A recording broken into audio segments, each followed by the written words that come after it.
How's it going, guys?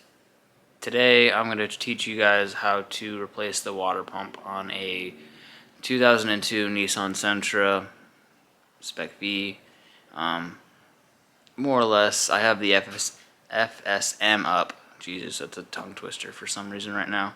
Anyways, I have that out. Basically what that is that tells you step by step how to replace the water pump. I'm just going to be referencing it. I'm not going to be doing it the way that the book says to the T. If I get stuck on something, I'll reference it. But other than that, I'm just going to show you guys how I am going to replace this water pump and get it fixed. Alright, so we're at the car now. And if you guys don't know where the water pump is, it is right there. Right where that sun is beaming. You gotta pull, or I don't know if you necessarily have to pull the alternator, but I'm going to. First things first, disconnect the battery. I'm lucky, I don't have to get any tools to disconnect my battery. Well, or maybe I've just been here before. Next, I'm gonna pin the tensioner. I've showed you guys how to do that, but once I get it tensioned, we'll remove the belt, and then we'll start removing the alternator and go about it like that. So I'll let you guys know when I have the belt tensioned. Okay, so I definitely lied. I was gonna pin that, but that thing was fighting with me for some reason, so I just pulled the belt off. It wasn't terrible. I'll pin it later. So as you can see, belt's off. Next, we're gonna remove this alternator. You gotta do this 10mm ground, another 10mm ground. Unplug this one. You got a a nut right here you gotta undo. And then one there. I'm taking off this bracket, the 2J bracket. So I'm just gonna unbolt this one and then yank it all out. It shouldn't take too long, and once this is done, I'll show you guys. Alright, so I wanted to go over this real quick.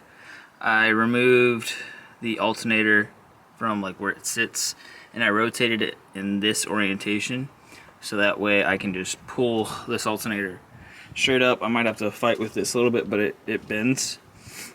So it shouldn't be too bad. I just know that like sometimes it's hard to get alternators or AC compressors out, and you kind of got to finagle them, and unless you've done it before, it's kind of difficult to try to see how it'll go out.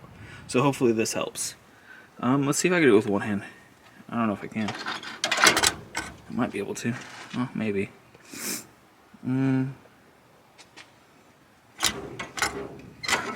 Let's see.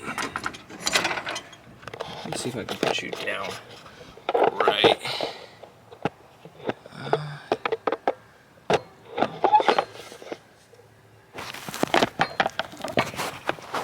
Maybe like, not like that, but we'll fix it here in a second.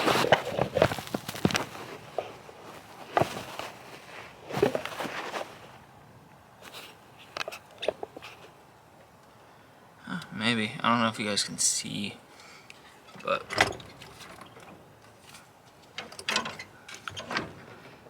basically I'm fighting with this AC line, so I need my other hand, but it comes out. See?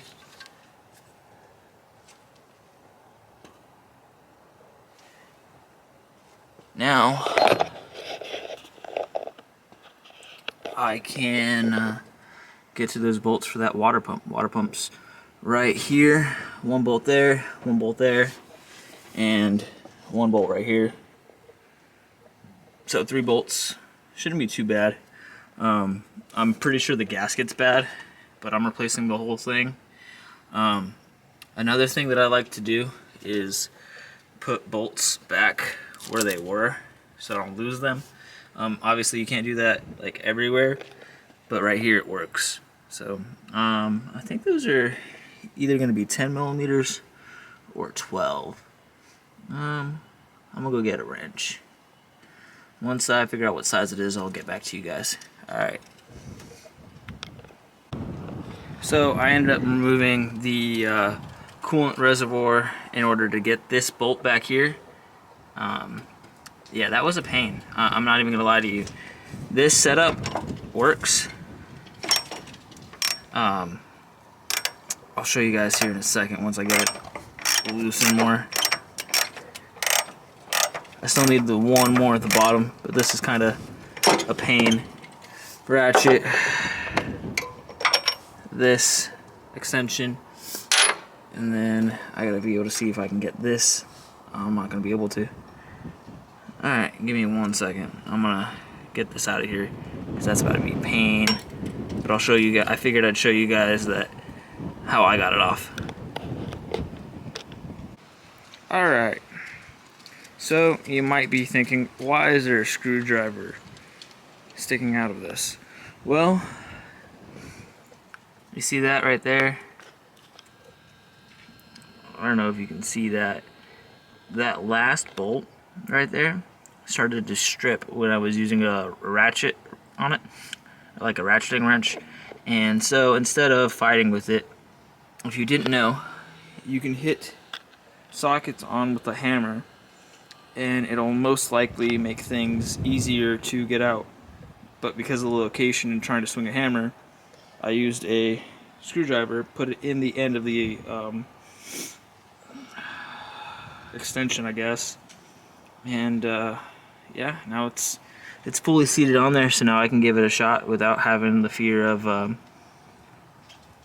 stripping, hopefully. Let's see.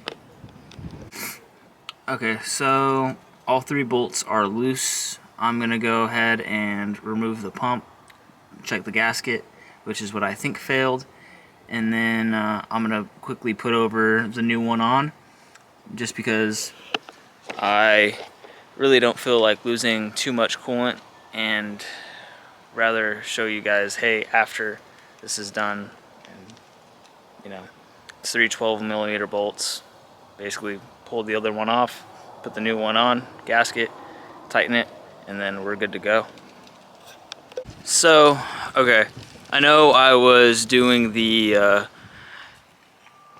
water pump. I got the water pump done, but I'm also on a little side mission as well.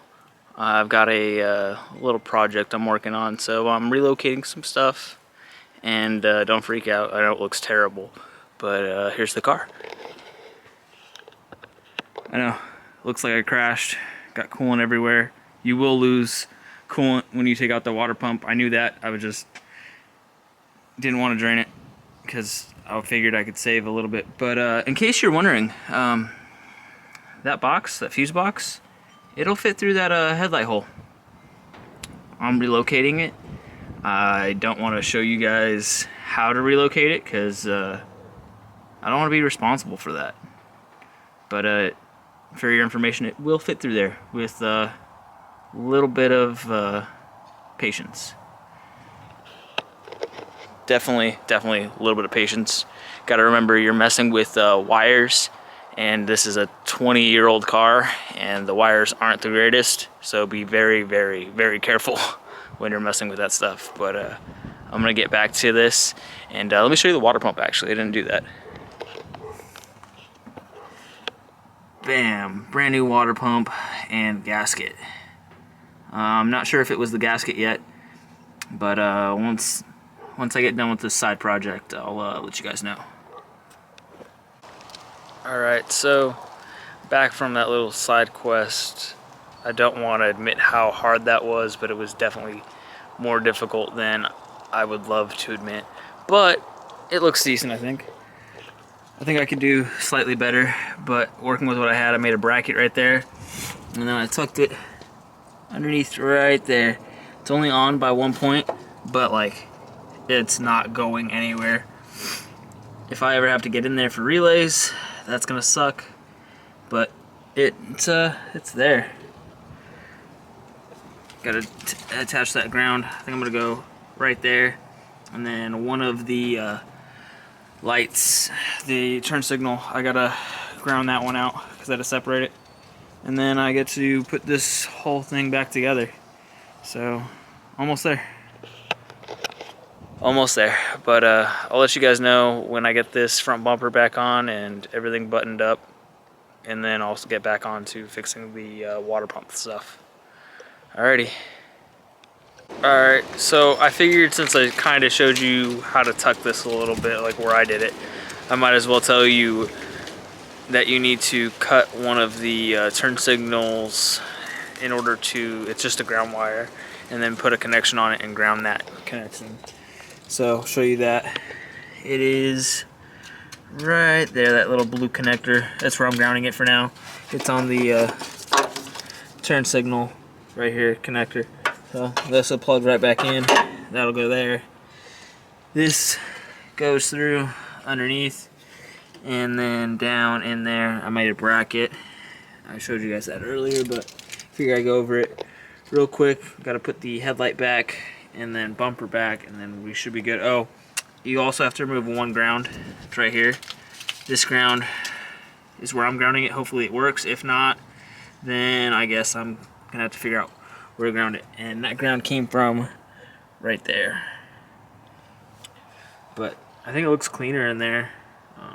Too bad that space is gonna get used for something else.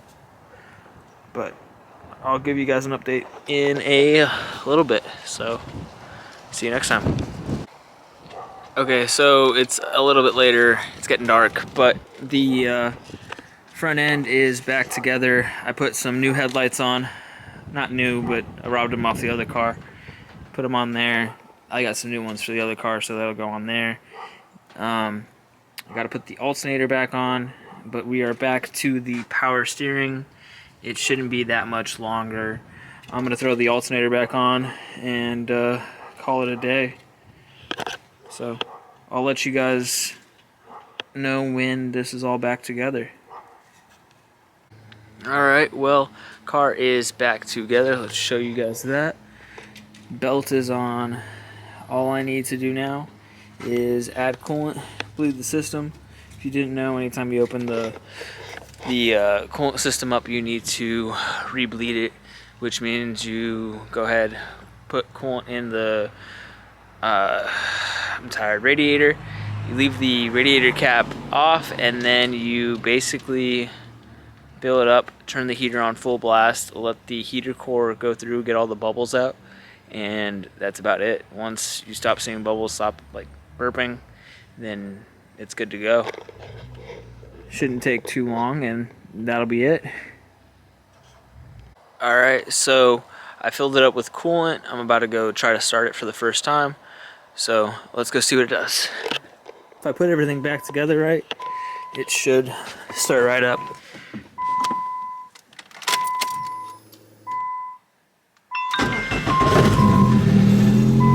Cool. Now turn the heater on, full blast, defrost, and then wait for it to get to operating temp or close to it.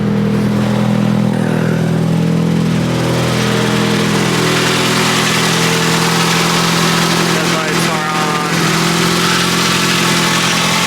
I gotta put that one back in. But car started up, which means the wire tuck that I did is good. There's nothing wrong with it. None of the relays broke. So once it's done cooling and bleeding, that's it. So I'm gonna clean up and y'all have a good night. Okay, I lie. I realize not everyone knows how to bleed coolant, so I'm gonna go into that just a little bit further, just so that way there's no mistakes. So basically, you're going to get it to operating temp. See how that's operating temp? I have a little thermostat thingy that I use there. Well, you can see, but it's 130 degrees out the heater. The AC controls get turned all the way hot, 4, and then after you do like the defrost, I change it over to like just the face. That way the heater core is activated. And then I rinsed it off, so that's all this is. I rinsed off all the fluid that spilled earlier. But see how that's level? There's no like bubbles coming out. It's not all over the place. It's fully full. There you go. And after you do that, oh, it burped a little bit. Once it's fully like level and it's done burping, and then you basically put the radiator cap back on there. It's gonna drop a little bit, and then you just make sure it doesn't overheat. There's no because then it'll start building pressure inside the coolant system. Make sure there's no leaks for anything. That's the time to do it. So after I'm done with this, I'm gonna put that cap on, let it sit for like 5 more minutes, and then I'm done.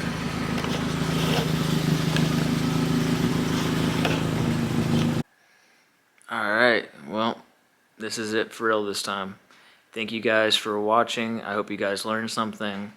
I know I went and got a little sidetracked with that little relay box tuck.